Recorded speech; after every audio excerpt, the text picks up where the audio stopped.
أعوذ بالله من الشيطان الرجيم.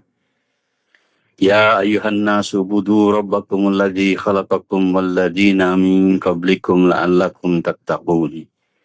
Sadaqallahul Azim. Di dalam tubuh kita manusia ini ada 3 rongga. Yang pertama rongga perut, isinya adalah perut besar dan usus, tempat menampung makanan dan minuman. Yang kedua rongga kepala, isinya adalah otak, tempat menyimpan ilmu pengetahuan dan pengalaman-pengalaman. Dan yang ketiga adalah rongga dada. Isinya adalah hati, tempat menyimpan iman atau keyakinan. Kalau manusia usaha atas perutnya, memasukkan makanan dan minuman yang baik secara teratur, dia akan dapat manfaat, sehingga dia dapat kesehatan dan kekuatan. Tetapi orang yang mengisi otaknya dengan ilmu pengetahuan, dia derajatnya lebih tinggi dari hanya orang yang mengisi perutnya dengan makanan saja.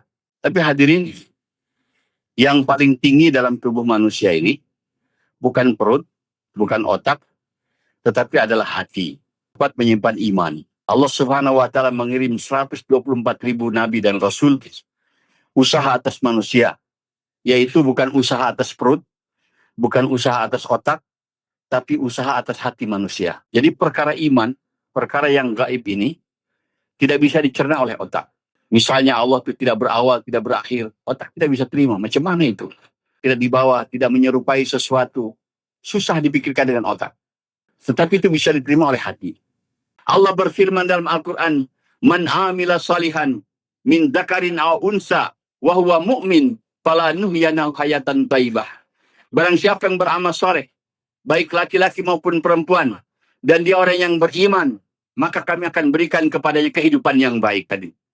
Kehidupan yang baik akan datang kepada kita dengan iman dan amal, yaitu dengan agama, dengan taat kepada Allah Subhanahu wa taala. Wallahi, kalau orang tidak taat kepada Allah, walaupun rumahnya daripada emas, pakaiannya daripada emas, makanannya mewah, wallahi tidak akan bahagia.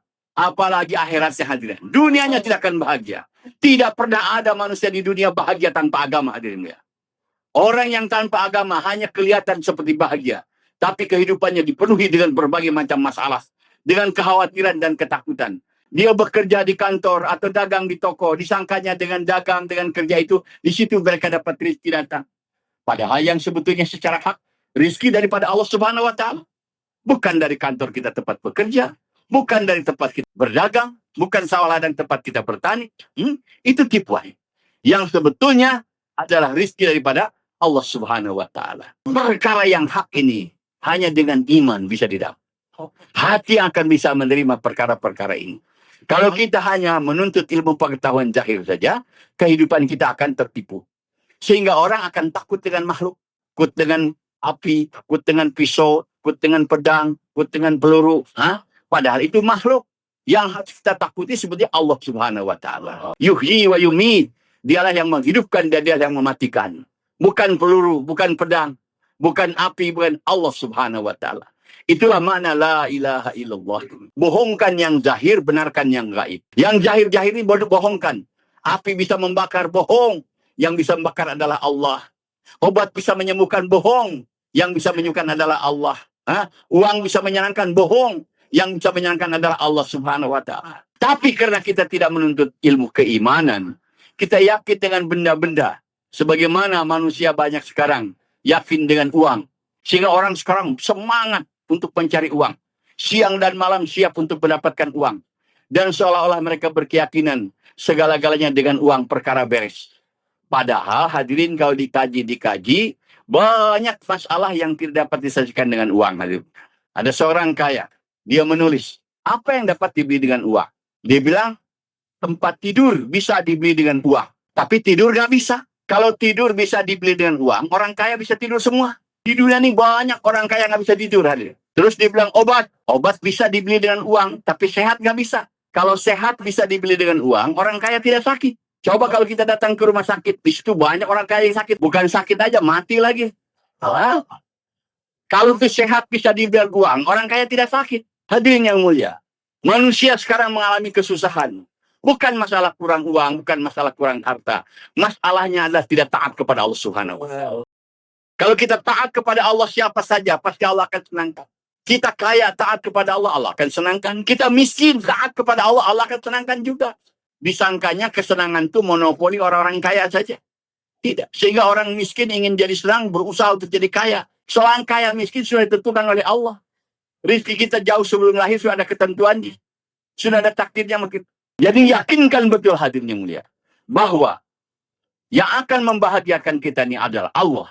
Asbabnya adalah kita taat kepadanya, itu mengamalkan agama Allah Subhanahu wa Ta'ala. Dan ini hanya bisa diterima dengan iman, hadirin. Asas agama adalah iman, yakin kepada Allah. Hari ini hadirin yakin kita salah, yakinnya dengan harta, dengan kekayaan, dengan pangkat. Ini kelemahan kita hari ini yang menyebabkan umat Islam jadi mundur. Bukan perkara kita ketinggalan ilmu pengetahuan, bukan ketinggalan daripada teknologi. Kita tidak mau usaha atas iman, hadirin. Kemenangan para sahabat radhiyallahu anhum, kemuliaan para sahabat radhiyallahu anhum, karena mereka usaha atas iman, hadirin. Yakin kepada Allah Subhanahu wa Ta'ala. Kita sekarang sudah tinggalkan perjuangan atas iman, nih hadirin. Perjuangan atas hati kita. Kita hanya menyibukkan diri mengisi perut dengan makanan, mengisi otak dengan ilmu pengetahuan. Hati kita kosong daripada iman, hadirin. Apa itu keberuntungan kalau kita memiliki agama? Kalau agama ada pada diri kita, maka kekuatan Allah akan beserta dengan kita, hadirin.